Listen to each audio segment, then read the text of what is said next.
If you could solve a black American's problems, this country would have no problems. You're so busy talking about pronouns and this, that, and the other, but this is a very basic wrong. They kidnapped us. They brought us here. They treated us like and all the time that they did that, they were afraid that we would do what you would do in the same situation. These are our people. These are our countrymen. If I were white and saw one of these men get and I was in the NRA, why wouldn't I stand up for them? A card-carrying legal owner that gets murdered in cold blood because he's black. That's why they don't give a group of adult white men burst into this family's home and snatched a 14-year-old boy out of bed in front of his family that was powerless to stop them, and he was never seen alive again. His name was Emmett Till. Dave Chappelle just dropped a truth bomb that stung deep. He said, "America doesn't hate loud black men. It hates smart black men. The ones who actually understand the system, know how to move through it, and dare to speak out without fear." And let's be real, he's absolutely right. Every single time a black man gets too sharp, too confident, too aware of how things really work, suddenly he's labeled as crazy, problematic, or even dangerous. Same old tired script, just a different day. The worst thing to call somebody is crazy, is dismissive. I don't understand this person, so they're crazy. That's bullshit. These people are not crazy, they're strong people. Maybe the environment is a little sick. And now that there's been an order to take down that scorched back photo from a national exhibit, Dave's words hit even harder. It's like proof that speaking truth still makes people uncomfortable, especially when it forces them to face what they'd rather ignore. Printed and distributed across the entire country, becoming one of the most powerful anti-slavery weapons of the Civil War. Called him Whipped Peter. It completely destroyed the narrative that the South was trying to push, that slavery was humane. And for thousands of Northerners who had never seen or experienced the pure brutality of slavery with their own eyes, this image made it all real. This is exactly what Dave's been trying to warn us about for years.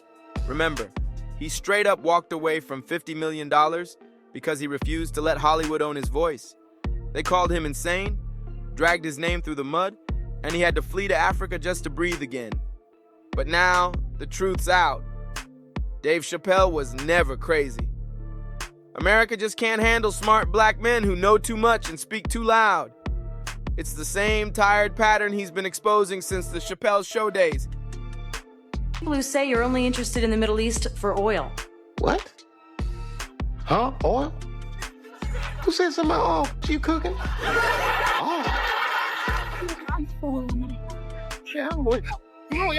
The National Park Service just got hit with an order to remove the scorched back photograph, one of the most haunting and powerful images ever captured from America's dark history of enslavement. That photo is history. You can't erase it, and once you've seen it, it burns into your mind, forcing you to confront what really went down in this country. Watch that crowd that told Colin Kaepernick he can't kneel during a football game, try to beat a police officer with an American flag. What was Edward Snowden talking about? Who is the terrorist now that they're looking for? It's you, not me, not my black Muslim. It's you. Who are they militarizing the police for? They didn't call the National Guard on my black ass. It's you. That's what white people did. They felt what black people have been feeling for 400 years. For 30 minutes, stormed the Capitol. And so why remove it? Simple, because the truth makes people squirm.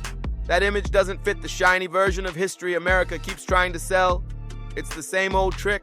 Clean up the past, quiet the truth tellers, and rewrite the story every generation. First, they tried to say slavery wasn't that bad. Then they turned Martin Luther King Jr. into just a peace symbol, while ignoring that the government watched his every move. They painted Malcolm X as too aggressive when all he preached was self-respect. And when Colin Kaepernick took a knee, they twisted it into something about the flag when it was really about control. America can't stand being reminded of its own hypocrisy, especially by calm, sharp black men who refuse to play along. Dave called it out perfectly when he compared how this country treated Kaepernick versus the Capitol rioters. The same people who called him unpatriotic and told him to shut up and play were the ones waving Confederate flags, screaming about freedom, and literally attacking police officers inside the Capitol. I want to start a GoFundMe for Colin Kaepernick. I want to make sure he never has to play football again. He can if he wants to. I just don't want him to have to. Because why the fuck not? I know he's rich and people will be like, I'm not giving a GoFundMe to a rich dude, but you should. Because that motherfucker's life was going great. He's so light-skinned, he didn't even have to say he was black. And yet, he took a knee during that anthem for us. Thought about us when things were going good, when his belly was full, and they took his livelihood away. Every fucking person that takes a stand with somebody else always gets beat. But Dave didn't just come for white America. He called out our own community too.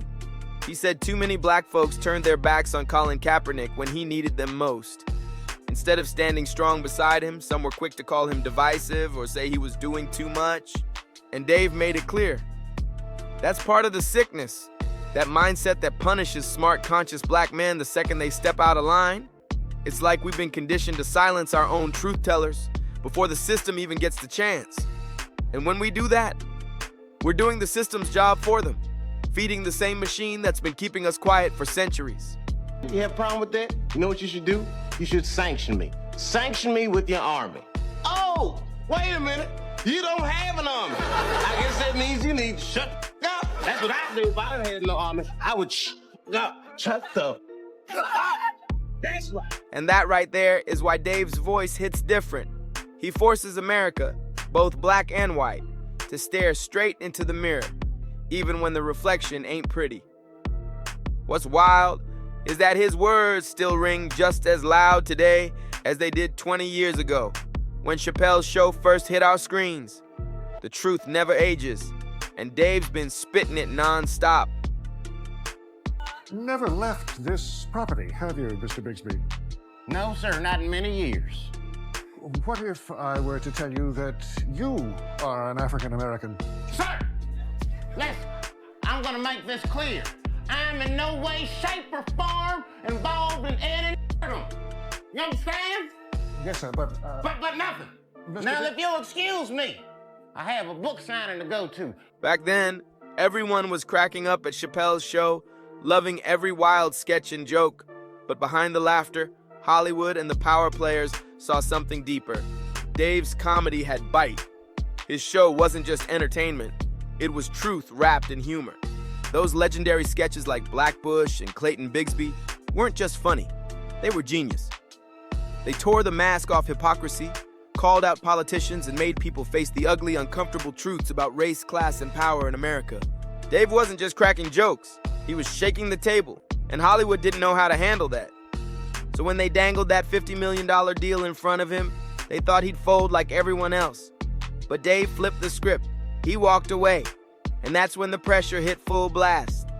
Suddenly he was crazy, unstable, and they even tried to push antipsychotic meds on him just to shut him up. So I got ahead of schedule, and I bounced. And I didn't tell anybody where I was going. The whole time, they're trying to convince me I'm insane. They were trying to get me to take psychotic medication. I was stressed out, but people that were telling me I was insane, I believe that they knew what was going on. This was troublesome. I said, I'm not taking this medicine, man, because I know these people be trying to control you or maybe discredit you. I was afraid, like, you were stressed out. That's why. There's no question. But it's very stressful for someone to constantly walk behind you and say, you're insane. But Dave refused to let the system control his voice.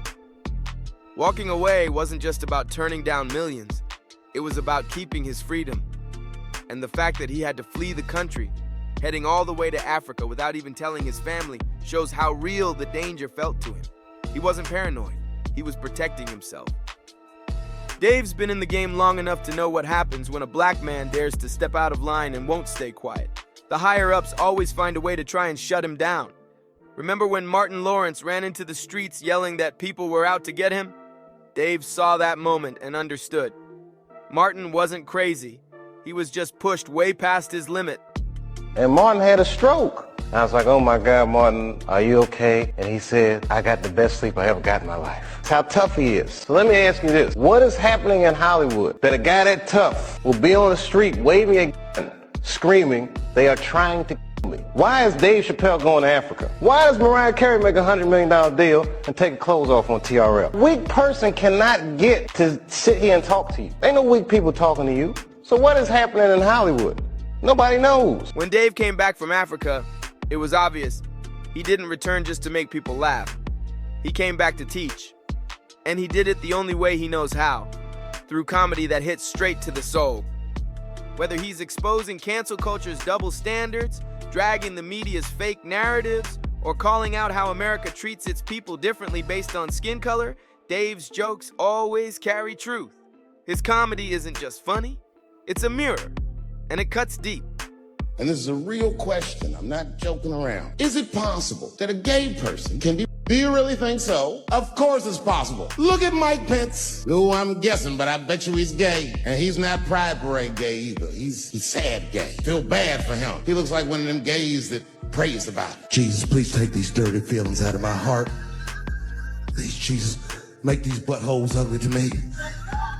I want to keep on tasting these. I've been trying to repair my relationship with the transgender community because I don't want them to think that I don't like them. And you know how I've been repairing it? I wrote a play because I know that gays love plays. It's a very sad play, but it's moving. It's about a black transgender woman whose pronoun is sadly.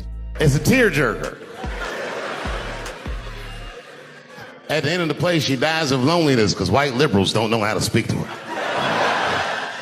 Sad. Bus. Do better next time. Do not forget your humanity, and please have empathy for displaced people, whether they're in the Palisades or Palestine. Thank you very much, and good night. With his new Netflix specials, everything changed. For the first time, Dave didn't have to answer to any network bosses, advertisers, or executives trying to censor his message. He finally had full creative control. And that meant he could speak his mind loud and clear about race, politics, and culture without holding back.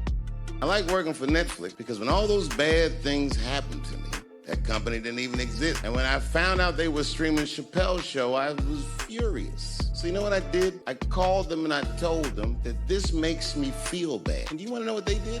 They agreed that they would take it off their platform just so I could feel better. That's why with Netflix. They paid me my money. They do what they say they're gonna do. They did something just because they thought that I might think that they were wrong. And I do. But that new freedom Dave found at Netflix? Oh, it made a lot of people uneasy. The media tried to twist it into a scandal, claiming he'd crossed a line. But anyone really watching could see what was going on. It was never just about a few jokes or his takes on certain topics. The real problem was that Dave refused to let anyone control his mind or his message. He wouldn't let them script his truth, and that scared them. Gender is a fact. You have to look at it from a woman's perspective. Look at it like this. Caitlyn Jenner, whom I've met, wonderful person. Caitlyn Jenner was voted Woman of the Year. Her first year as a woman. Beat every bitch in Detroit. She's better than all of you. Never even had a period. Ain't that something? Oh, I'd be mad as shit if I was a woman. I'd be mad if I was me. If I was in a BET Awards sitting there and they're like, and the winner for Nigger of the Year, Eminem, my man. Just like Cat Williams said, the industry pulled every trick in the book to tear Dave down and erase his legacy. But Dave didn't flinch.